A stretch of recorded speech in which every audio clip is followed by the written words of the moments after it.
Everyone sees the bright lights, the screaming fans, the flawless choreography, the sold-out stadiums, and they think becoming a K-pop idol must be the ultimate dream job.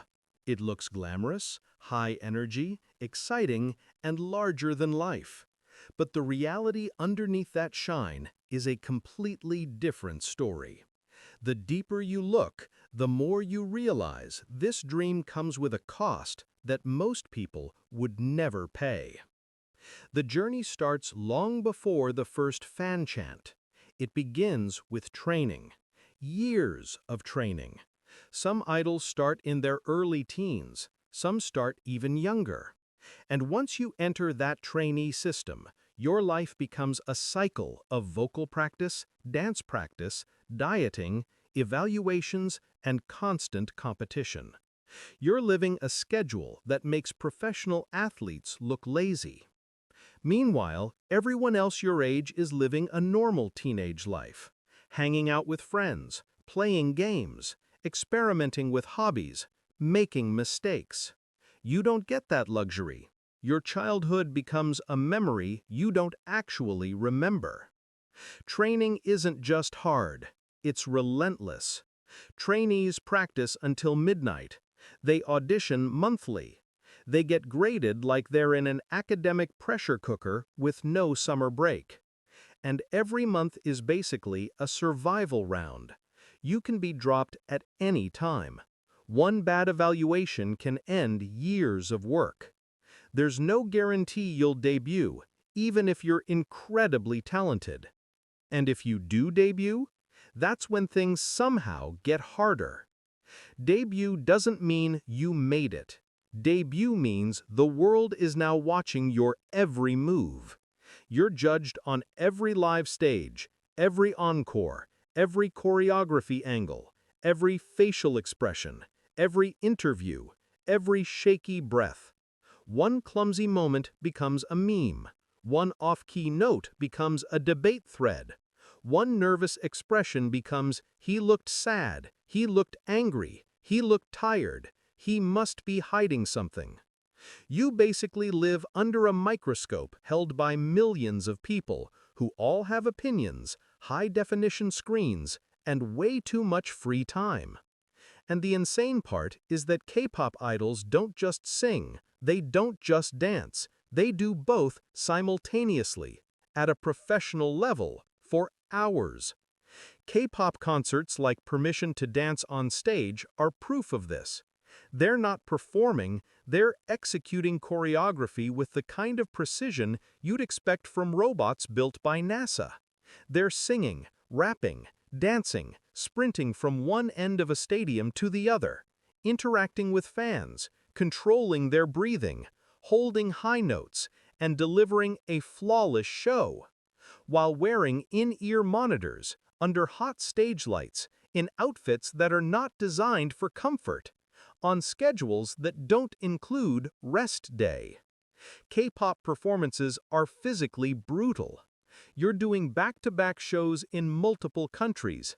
Jet lag becomes part of your personality. Injuries become normal. You don't ask if you'll get injured, you ask how bad this comeback cycle will be. Twisted ankles, knee pain, sore throats, muscle strain, all of it is expected. And none of it excuses you from performing. Because millions of fans bought tickets. A multi-million-dollar production is behind you. A crew of hundreds is depending on you. So you show up, you perform, you smile. Even when your body is screaming at you. And then there's the diet. You don't just train like an athlete, you eat like one, sometimes less. You're expected to maintain visuals 24/7. You have to look good in every angle, on every camera, even in a completely unplanned candid photo taken from 5 stories above you.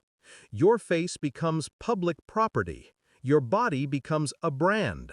You skip meals, cut carbs, work out excessively, and hope the internet doesn't scrutinize your appearance. Because in K-pop, even gaining 1 kilo becomes news. Let's move to privacy, or the lack of it. Idols basically don't have a private life. You can't walk outside without someone filming you. You can't sit in a cafe without someone taking photos. You can't shop without someone pretending to send a text but actually recording you. You can't just exist as a human being without being watched, judged, and discussed. Your personal life is no longer personal. Your relationships, friendships, family interactions, hobbies, even your off days become content for people you've never met.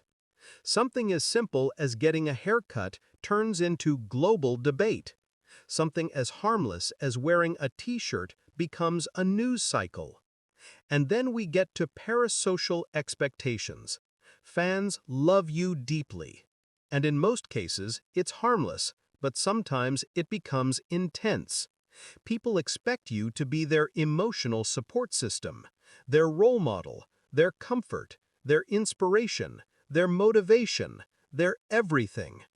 You carry the expectations of millions who want you to be perfect, pure, strong, humble, hardworking, grateful, and available at all times.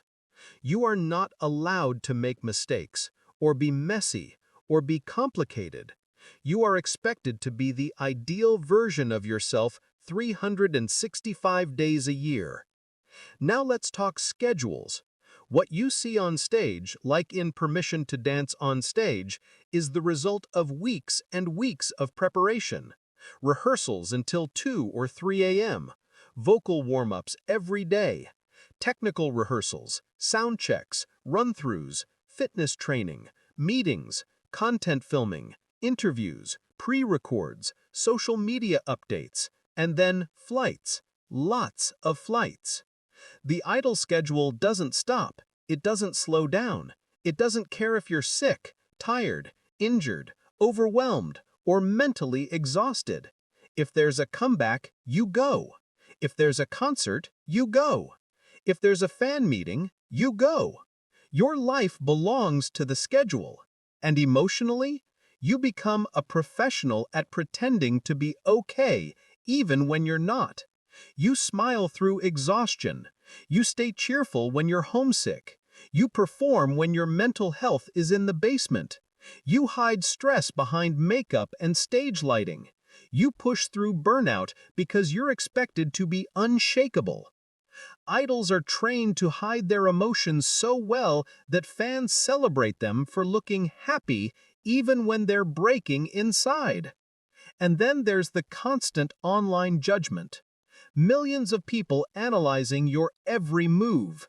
Tens of thousands of comments dissecting your expressions, outfits, voice, weight, posture, energy levels, and behavior. If you say too much, you're criticized. If you say too little, you're criticized. If you do nothing, that's also criticized. Your silence gets interpreted. Your words get twisted. Your actions get overanalyzed. Every tiny thing becomes content. Being an idol means you don't get room to grow, or change, or fail, or experiment. The world expects you to be the same perfect version of yourself forever, even as you age, mature, evolve, and go through real human experiences. So yes, K-pop idols look perfect, the music looks perfect, the performances look perfect, but that perfection is built on pressure, sacrifice, discipline, and emotional strain that most people will never see. Becoming a K-pop idol can be extraordinary, but it can also be overwhelming, isolating, exhausting, and incredibly lonely. And that is why it sucks to become a K-pop idol, the BTS edition.